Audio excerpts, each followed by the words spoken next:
Falklands Islands conflict in 1982 saw Argentina and the United Kingdom fighting over ownership of the islands, known as the Malvinas to Argentina. After Argentina invaded, the UK sent ships to reclaim them, leading to a war with casualties and strained relations. Similarly, Philippine President Ferdinand Marcos Jr. has vowed to resist China's aggression in the South China Sea. We were in agreement that the problems that we have in South China Sea with China should not be the defining element of our relationship. But nonetheless, the problems remain, and it is something that we will need to continue to communicate, to find ways to avoid such incidents. Focusing on the Second Thomas Shoal, where China attacked a Philippine ship. Despite a court ruling against China's claim, tensions persist, prompting condemnation from the United States. Marcos's stance marks a shift towards closer ties with the U.S.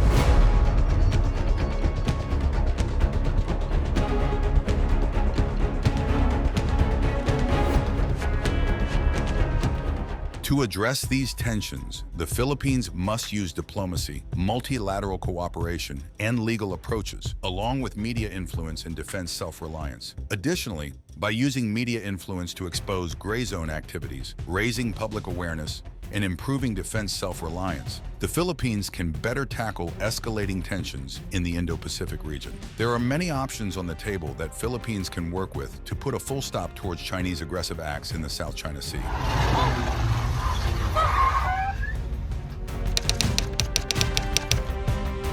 The South China Sea has been a focal point of serious clashes, notably between Vietnam and China, and the Philippines and China. These tensions have roots in incidents like China's seizure of the paracels from Vietnam in 1974 and a clash in the Spratlys in 1988. The situation escalated in 2012 with a standoff over the Scarborough Shoal between China and the Philippines, leading to anti-China protests in Vietnam and legal action by the Philippines against China in 2013. Tensions heightened further when China deployed a drilling rig near the Paracel Islands in 2014 and when a Chinese trawler was accused of ramming a Filipino fishing boat in 2019. The territorial disputes involve several countries and extend beyond the South China Sea to areas like the Senkaku Islands and Socotra Rock in the East China Sea. China's extensive territorial claims, represented by the 9-dash line, have escalated tensions, leading to island-building activities in the Spratly and Paracel Islands since 2013, and freedom of navigation operations by multiple states.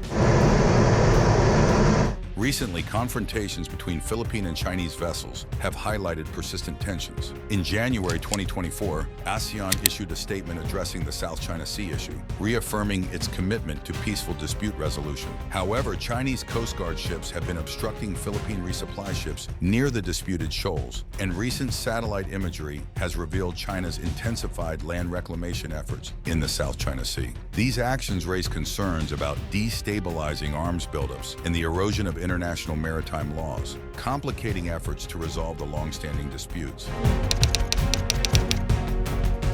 The Philippines has several strategic options to deal with the challenges posed by China's assertiveness in the South China Sea. One of these is diplomatic engagement, which involves prioritizing dialogues and negotiations for peaceful resolutions. This approach depicts Philippines' commitment to international law. But certainly my privilege to be able to continue on that legacy, to continue to promote the friendship between China and the Philippines. Particularly the United Nations Convention on the Law of the Sea, UNCLOS. Another strategy is multilateral cooperation, where the Philippines can strengthen alliances with ASEAN partners, the United States, and Japan. This strategy aims to consolidate collective security measures, thereby maintaining regional stability. The Philippines can also enhance maritime domain awareness by improving surveillance capabilities. This strategy involves investing in technology and human resources to monitor and respond effectively to China's activities in the disputed waters. The country can also align with like-minded nations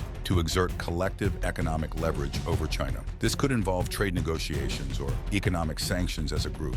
amplifying the impact of the Philippines' economic leverage. This could involve forming a coalition of countries that share similar concerns about China's activities in the South China Sea. The collective economic leverage could be exerted in several ways. One method could be through trade negotiations. Another method could be through economic sanctions. The coalition could agree to impose economic sanctions on China as a group.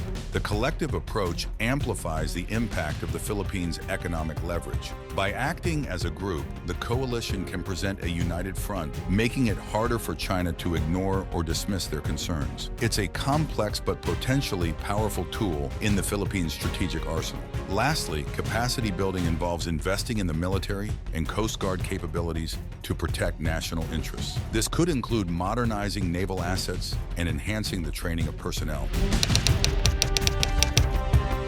The Philippines has responded diplomatically to China's assertive actions in the South China Sea. This includes incidents at the Second Thomas Shoal, where China's Coast Guard allegedly used water cannons on a civilian boat, leading Manila to summon Beijing's envoy.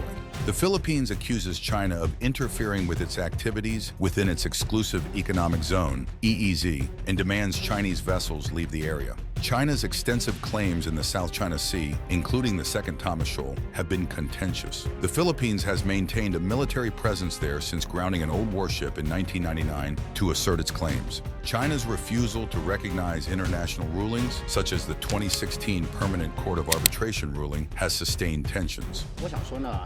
I should say the so-called arbitral tribunal was based on the illegal action and claim of the Philippines from the very onset, so its very existence is not legitimate. President Ferdinand Marcos Jr., in office since 2022, resists yielding to Beijing's demands and is firm against perceived Chinese aggression. This coincides with his efforts to strengthen ties with the U.S., including expanded military cooperation. Philippine Defense Secretary Gilberto Teodoro challenges China to pursue arbitration under international law to clarify its maritime claims. In addition to these measures, the Philippines could also consider Track 2 diplomacy, which involves non-official dialogues and problem-solving activities aimed at building relationships and encouraging new thinking that can inform the official process. This could provide a platform for frank discussions, away from the public eye and the pressures of formal diplomacy.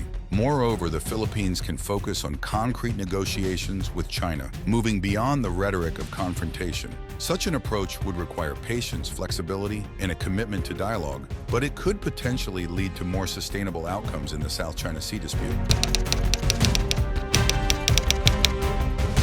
Amid rising tensions with China in the South China Sea, the Philippines has leaned on alliances and international law to assert its sovereignty. A hotline was established in January 2023 during President Ferdinand Marcos Jr.'s visit to China for direct communication on maritime and border issues. However, its effectiveness was questioned when Chinese Coast Guard vessels fired water cannons at Philippine boats in August 2023, and China did not respond via the hotline. Post-incident discussions revealed doubts about China's commitment to peaceful resolution. Tensions escalated with China's publication of a new ISO 10-line map, expanding its territorial claims, which the Philippines rejected as a violation of international law. Despite voicing condemnation of China's actions alongside other affected countries, concerns over Beijing's assertiveness persist.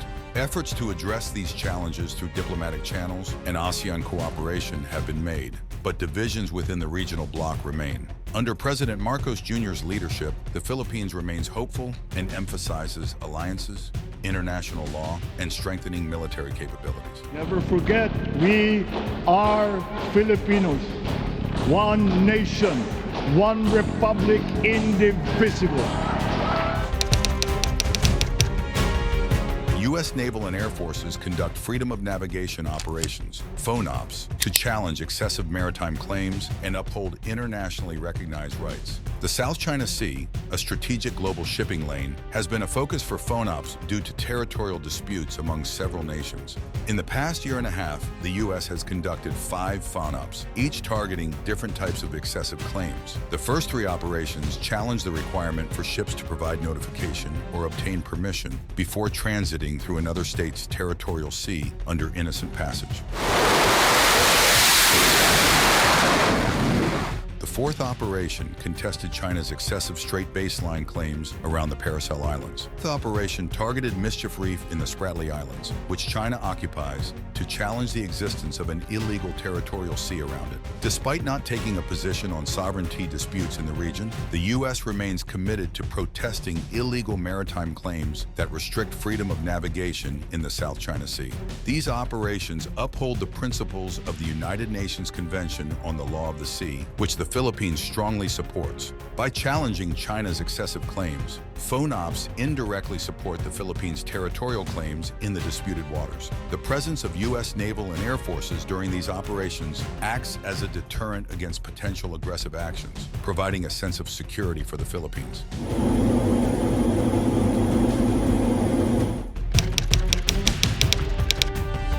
The U.S. and the Philippines have established bilateral defense guidelines, reaffirming mutual defense commitments under the 1951 Mutual Defense Treaty.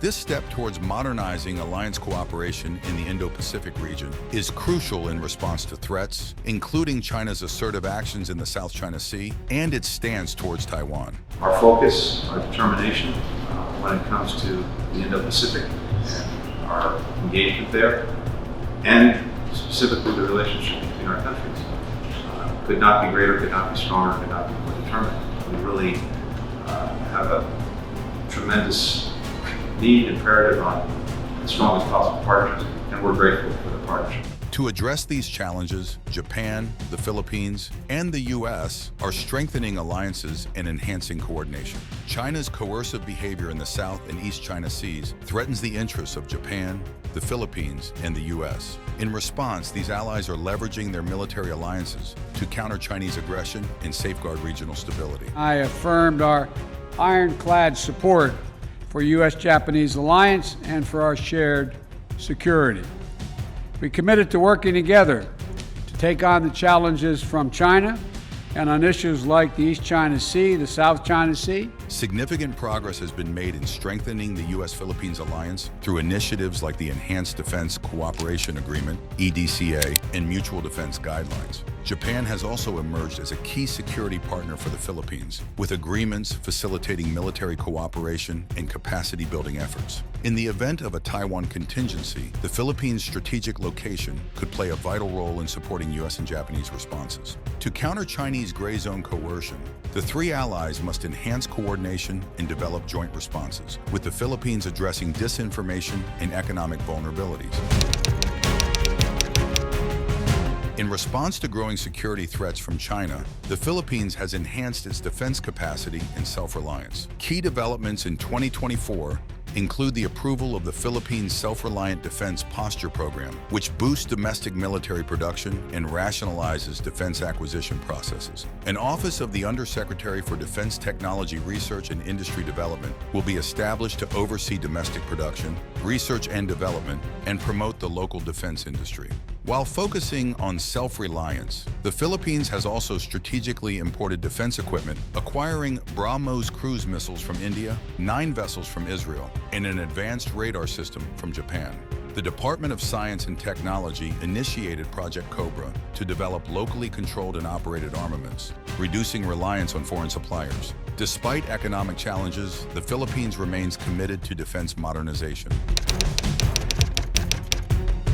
The Philippines should approach crisis management by understanding the limitations of hotlines, which China views differently than the U.S. Rather than relying solely on hotlines, the Philippines should strengthen internal coordination within its government to ensure clear communication during crises. Hotlines should be used pragmatically to prevent escalation and facilitate de-escalation. The Philippines should build trust with China through transparency and consistent communication, learning from existing hotlines like the Japan-China one. Balancing sovereignty assertion with cooperative efforts will uphold national interests while contributing to regional security and stability. The Philippines can use its media power to reveal China's gray zone activities. Accurate reporting of incidents involving the Chinese Coast Guard and maritime militia can increase international understanding. The Philippines should clarify gray zone tactics, such as island building and militia harassment, and collaborate with ASEAN partners to establish a fact-checking unit and real-time information sharing platforms to counter misinformation in the Indo-Pacific region. Thanks for watching. Please do not forget to like, share, and subscribe our channel for more in-depth analysis.